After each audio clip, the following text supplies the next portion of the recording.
বাংলাদেশে বিএনপির রাজনীতি জনগণ থেকে বিচ্ছিন্ন হয়ে পড়বে। আমরা আওয়ামী লীগের 16 থেকে 17 বছরে দেখেছি তারা বিভিন্ন এজেন্সিকে ব্যবহার করে রাতের আধারে হুমকি দিয়ে তারা পরোক্ষভাবে মিডিয়াগুলোতে নিয়ন্ত্রণ নিয়েছিল। কিন্তু আজকে বিএনপির সময় এসে আমরা দেখছি তারা পরোক্ষর ধার ধারে না, এজেন্সিরও ধার ধারে না, নিজের দলীয় পদ পদবিওয়ালা লোকদেরকে দিয়ে দিনে দুপুরে তারা মিডিয়া দখল করানো শুরু করেছে। জনাব তারেক রহমান একটা বিষয় ভুলে গিয়েছে, একটা তিক্ত সত্য মনে করিয়ে দেই, এই বাংলাদেশে বিএনপি যে এবার ক্ষমতায় গিয়েছে, মানুষ জনাব তারেক রহমানের মুখ দেখে এবার ভোট দেয় নাই। মানুষ ভোট দিয়েছে মেজর জিয়াউর রহমানের ধানের শীষ দেখে। মানুষ ভোট দিয়েছে বেগম খালেদা জিয়ার আপসহীন নেতৃত্ব দেখে। জুলাই অভ্যুত্থানের পরে আমরা ভেবেছিলাম যারা বিগত 16-17 বছর ধরে স্বৈরাচার সরকারের দ্বারা জুলুমের শিকার হয়েছে তাদের অন্তত একটা শিক্ষা হবে। কিন্তু আমরা দেখলাম যে একটা অভ্যুত্থানের পরে হাজারের অধিক মানুষের জীবন দেওয়ার পরে যারা নতুন করে এই বাংলাদেশে ক্ষমতায় আসলো, 3 মাস যেতে না যেতেই তারা প্রমাণ করে দিল যে যত নির্যাতন হোক, যত জুলুম হোক, ক্ষমতার চেয়ে তাদের কাছে কোনোদিন দেশ বড় হইতে পারে না। প্রত্যেকটা ধাপে ধাপে তারা আমাদের সাথে প্রতারণা শুরু করেছে।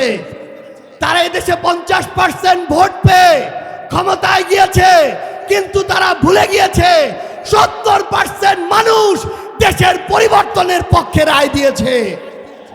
জনাব তারেক রহমান একটা বিষয় ভুলে গিয়েছে, একটা তিক্ত সত্য মনে করিয়ে দেই, এই বাংলাদেশে বিএনপি যে এবার ক্ষমতায় গিয়েছে, মানুষ জনাব তারেক রহমানের মুখ দেখে এবার ভোট দেয় নাই।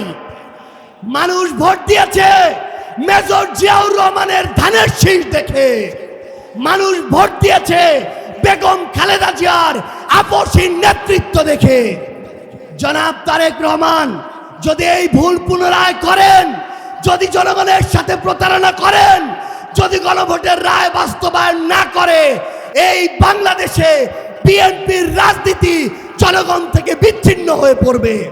আমরা দেখেছিলাম এর আগে আমাদের ওই সীমান্তে ফেলানি নামক আমাদের ওই বোনেরা ভাইরা থেকে শুরু করে অসংখ্য শহীদের জীবন ওই সীমান্তের কাঁটাতারে ঝুলেছিল। কিন্তু আমরা দেখছি বিগত 1 সপ্তাহে আমার আরো 3 জন ভাইকে ওই সীমান্তে গুলি করে হত্যা করা হয়েছে। বিএনপির পক্ষ থেকে কোনো ধরনের শক্ত স্টেটমেন্ট আমরা দেখি নাই।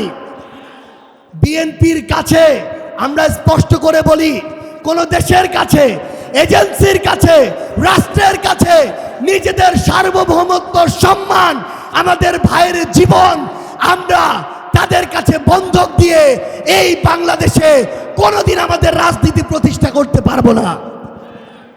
আমরা দেখছি আবার নতুন করে চাঁদাবাজি শুরু হয়েছে। চাঁদাবাজি হয় কিনা, ক্ষমতার অপব্যবহার হয় কিনা, মানুষের উপরে জুলুম হয় কিনা, সরকারি সকল সুযোগ সুবিধা শুধু বিএনপির নেতাকর্মীদের দেয়া হয় কিনা, তাহলে বিএনপিকে পরিষ্কার করতে হবে। রাষ্ট্র কি শুধু একটা দলের? বিএনপি কি শুধু বিএনপির সরকার, নাকি বিএনপি বাংলাদেশের সরকার? আমরা একটা কথা পুরো বাংলাদেশের সামনে, মানুষের সামনে, আপনাদের সামনে বলে যেতে চাই যে আমরা জাতীয় নির্বাচনে ছাড় দিয়েছি, কিন্তু স্থানীয় নির্বাচনে ছেড়ে দেওয়ার কোনো সুযোগ নাই।